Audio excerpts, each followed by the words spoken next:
Letters to the editor.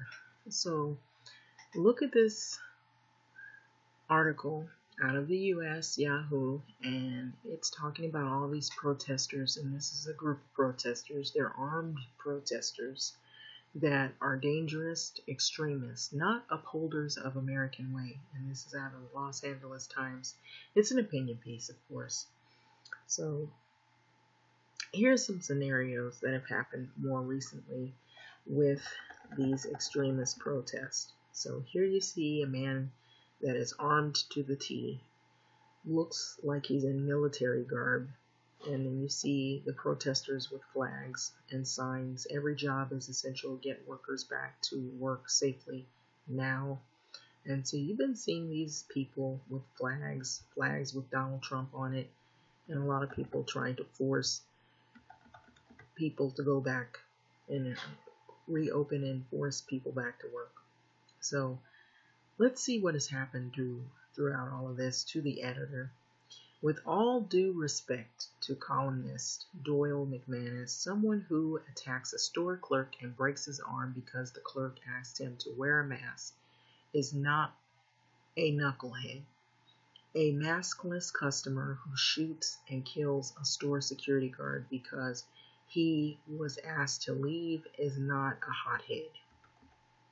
We won't end COVID-19 with test and trace. Okay, so that's sort of related and unrelated indirectly. So this is a violent criminal behavior and should be acknowledged accordingly, not dismissed as some unfortunate behavior by a group of spirited Americans merely exercising their free speech and defending their rights.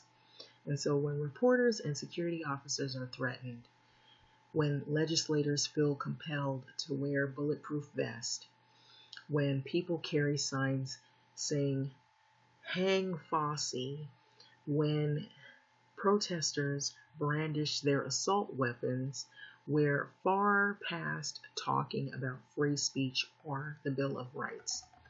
And so that's by Stephen Boca out of LA. So to the editor, when McManus says America is not South Korea or Taiwan, I hope he is trying to perpetuate the stereotype of Asians as blindly obedient.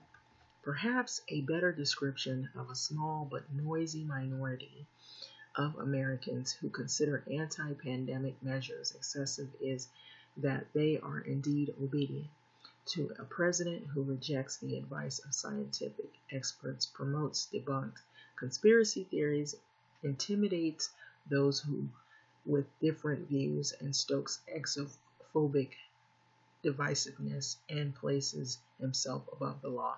That's by Joyce Temanaha Ho Davis out of California. So to the editor, just when I thought we were never going to dig ourselves out of this hole because of all of these people who are asserting their personal rights in the face of the group of participation that is required to subdue the coronavirus, McManus brightens our day with hope. So even though only a small minority of Americans thinks that the anti-pandemic measures too severe, its members are noisy, a noisy lot.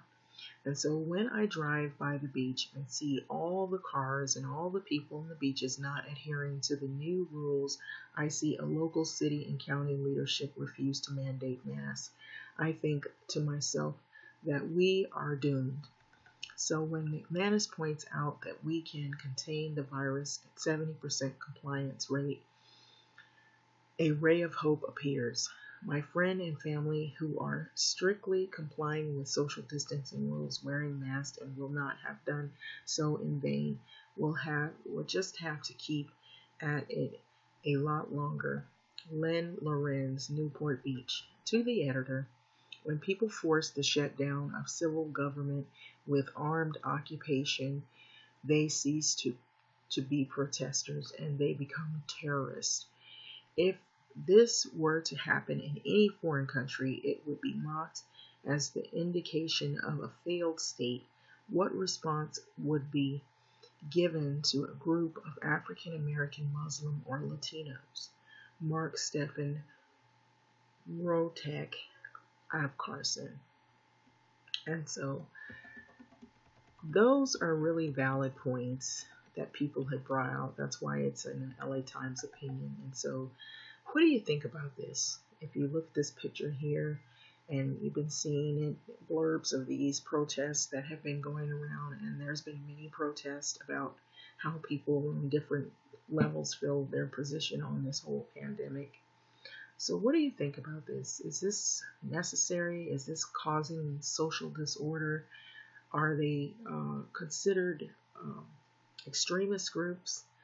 Do they push the envelope a little too far?